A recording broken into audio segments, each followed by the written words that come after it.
Belgium's legendary Spa-Francorchamps circuit is mourning its visionary leader, while Mercedes won Formula E. You can now watch full 24-minute episodes of The Inside Line at our official home on unbeaten.com.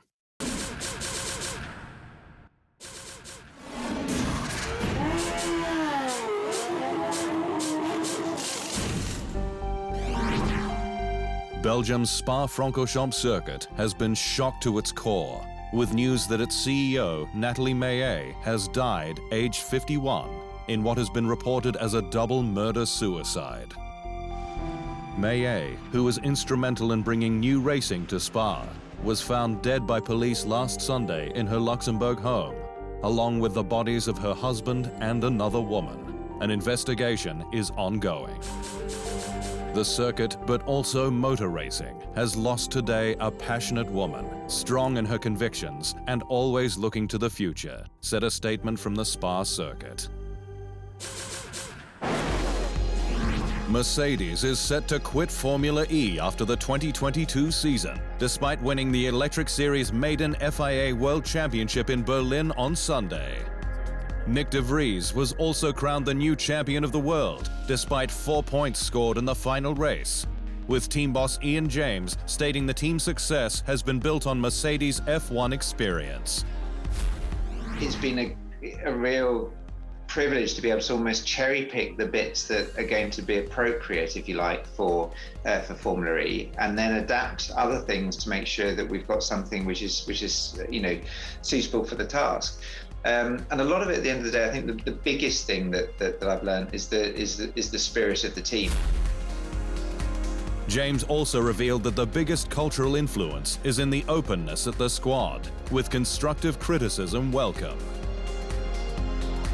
Everybody has the authority to call things out when they're not right and to challenge, and we can challenge each other openly without fear of reprisal. And I think that's incredibly important.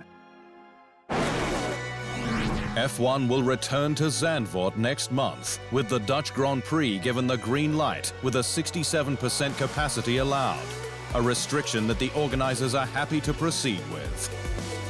The Zandvoort event, created on the back of Max Verstappen mania, was postponed last year due to the COVID-19 pandemic, with its date for 2021 moved from May to September for a better chance of the capacity crowd needed to fund the event.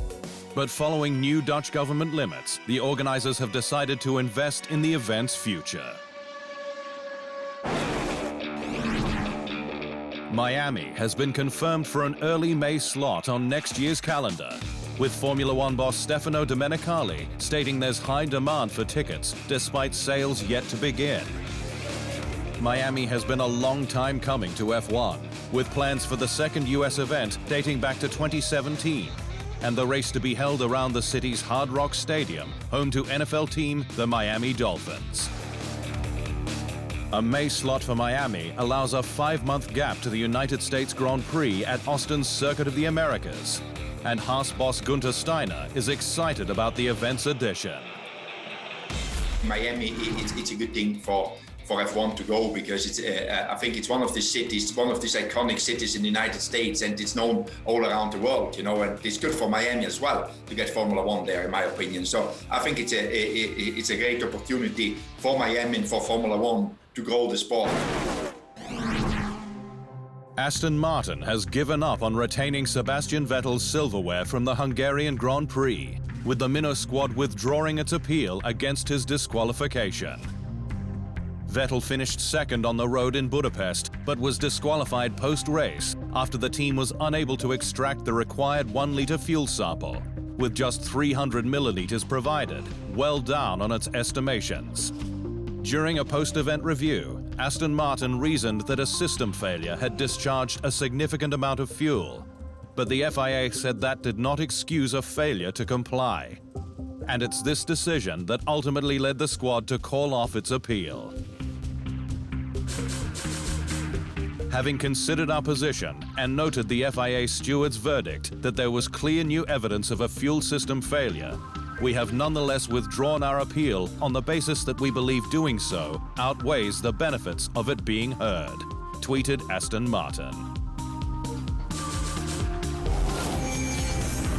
The appeal withdrawal means Sir Lewis Hamilton is confirmed as second in Hungary, with Carlos Sainz third.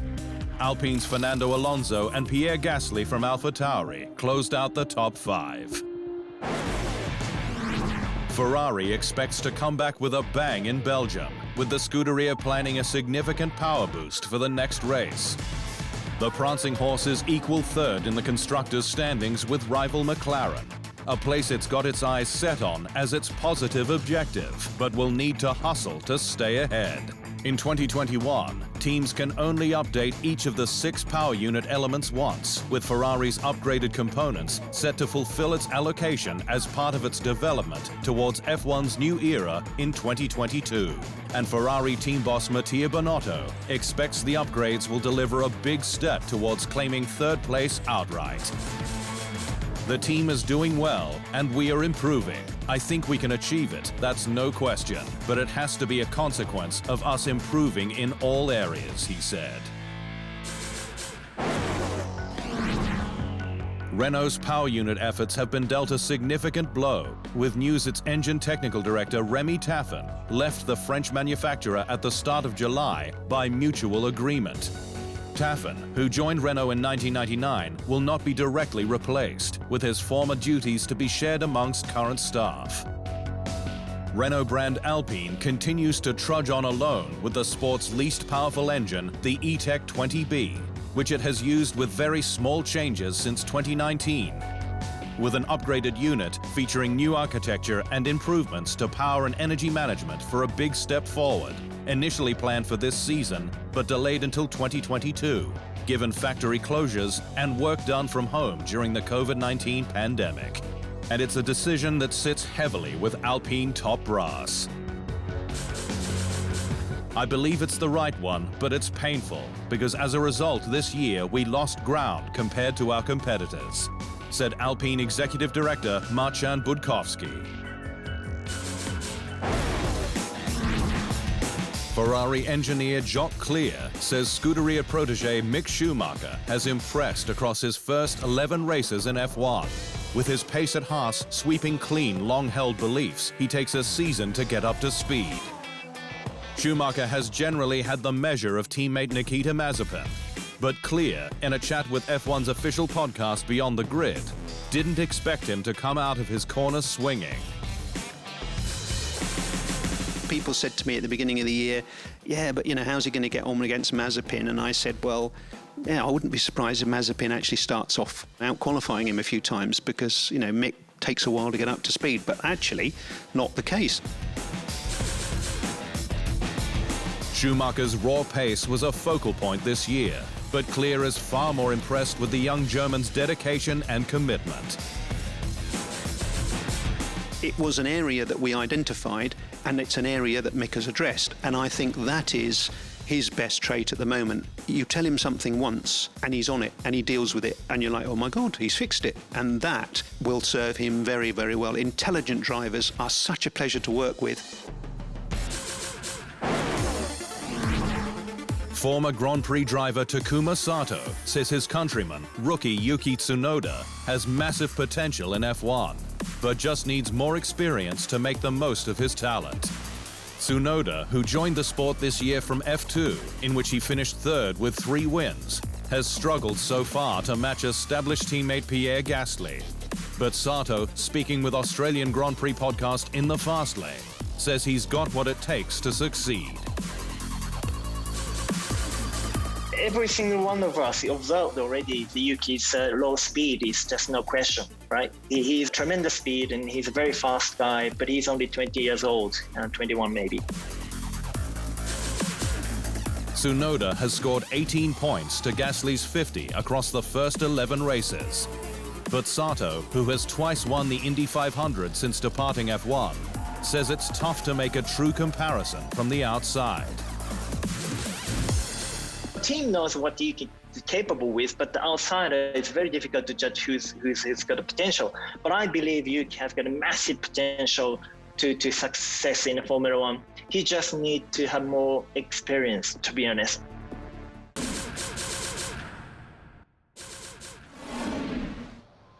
Thanks for watching. To stay up to speed on all things Formula One, make sure you hit the subscribe button.